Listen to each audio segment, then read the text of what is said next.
বারে বারে ভাবি একা বসে ডালায় রে পাখি হলে উড়ে যেতাম সোনার মদিনায় রে সোনার মদিনায় রে বুলবুলিরা কথা শোনো উড়ে যাও কোথায় রে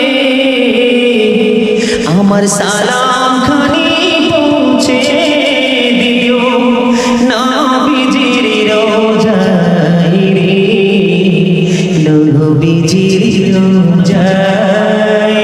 আপনারা বলেন এই পৃথিবীর বুকে আমার নবী আসার পরে কষ্ট করে জীবন পার করেছে না সুখে?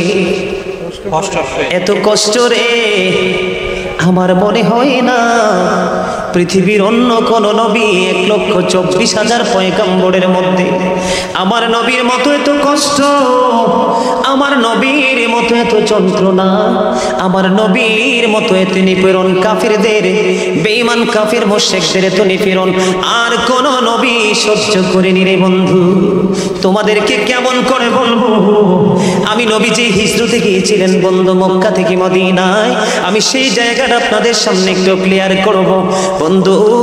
এমন নবীর উম্মত হওয়ার পরেও যদি তোমার জন্য জাহান্নাম অপেক্ষা করে, তোমাদেরকে কেমন করে বলবো, কেমন করে বন্ধু বোঝাবো? তোমাদের আমার জন্য বদকিসমত ছাড়া আর কিছুই হতে পারে না রে। রাঙ্গুনিয়ার মানুষ, দক্ষিণ ঘাট চেকের মানুষ, আমার ভাই, আমার বাবারা, আমার মা, আমার বোনেরা, সবাইকে বলছি গো হৃদয়ে খুলে শোনো। আমার নবী যখন 570 খ্রিস্টাব্দে রবিউল আউয়াল চন্দ্র মাসের 12 তারিখ সোমবারে নিভৃত এক জীর্ণ কুটিরে মা আমিনার গড়ে যখন পবিত্র 2টা কদম মোবারক বাড়িয়ে দিলেন, পবিত্র 2টা কদম মোবারক বাড়িয়ে দিয়ে সঙ্গে সঙ্গে আল্লাহর কাছে দোয়া শুরু করলেন, মনিব ও মনিব রব্বি হাবলি উম্মতি, আমার উম্মত গুলোকে আমার হাওলা করে দাও। জোরে জোরে বলেন না সুবহানাল্লাহ। ও বন্ধু, বন্ধু গো হৃদয় খুলে শোনো গো, এখানে বন্ধু অত্যন্ত মূল্যবান সময় আমি পার করছি। মনে রাখতে হবে জীবনের সময় খুবই অল্প, কাজ আমাদের অনেক বেশি। তোমরা তো জানো না কাল কিয়ামতের দিনের পরিস্থিতিটা এতটাই ভয়ঙ্কর হবে, এতটাই বিপজ্জনক হবে রে।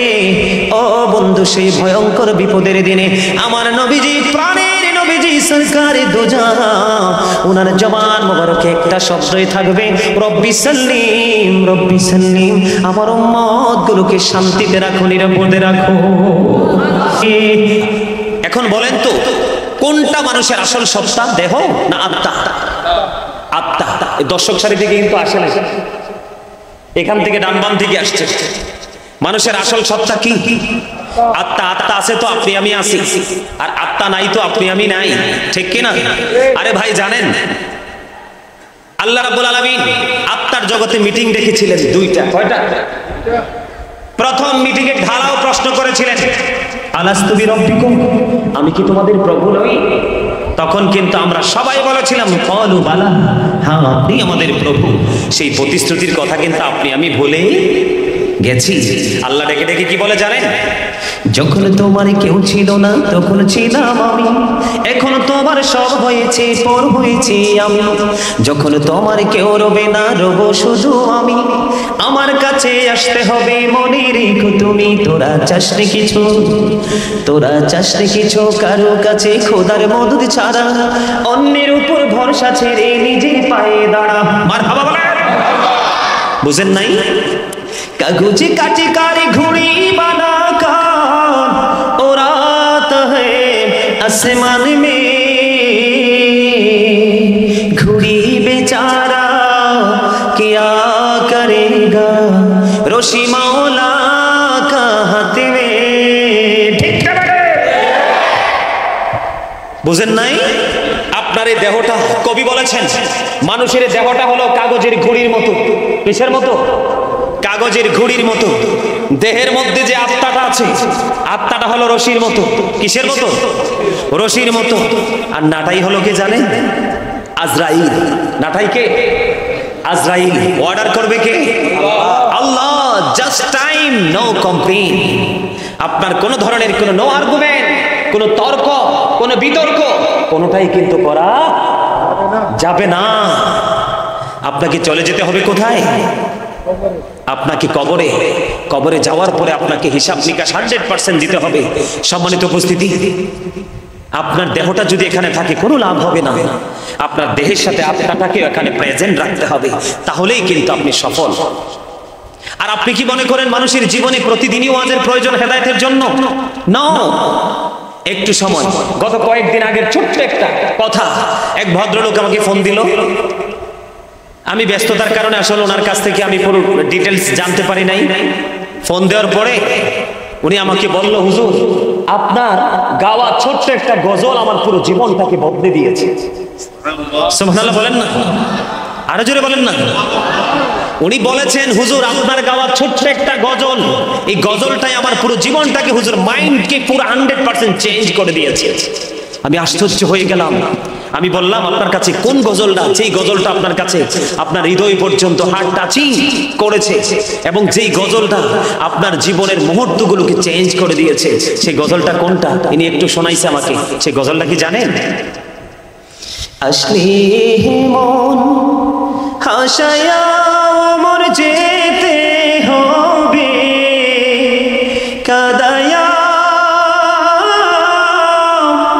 হায়রে দম পুরাইলে রঙের জলসা যাইবে রে শেষে হইয়া। বাস্তব কথা না? বুঝেন নাই? আপনি এসেছেন হাসি, চলে যাবেন সবাইকে কাঁদিয়ে।